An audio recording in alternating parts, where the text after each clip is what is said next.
Naging ma-action po ang back-to-back na tapatan ng 4 na kupunan sa semifinals ng PBA Governors Cup sa Big Dome kagabi. Nag-init sa opensa si Terence Romeo na nagtala ng 26 points para pangunahan ang San Miguel Beermen sa kanilang overtime win kontra sa Barangay Ginebra San Miguel 131-125. Sinubukan pang tumabla ng Gin Kings pero sinelyohan na sa free throws ng SMB ang kanilang panalo sa dulo ng laro. Dahil sa panalo, tabla na sa 1-1 ang serye. Sa unang game naman, nakawala sa third quarter ang TNT Tropang Giga para talunin sa Game 2 ang Rain or Shine Elasto Painters 108-91.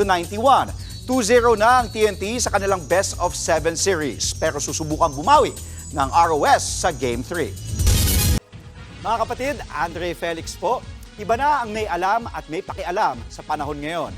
Para sa tuloy-tuloy na balitaan sa Frontline kahit weekend, mag-follow at subscribe sa social media pages ng News 5.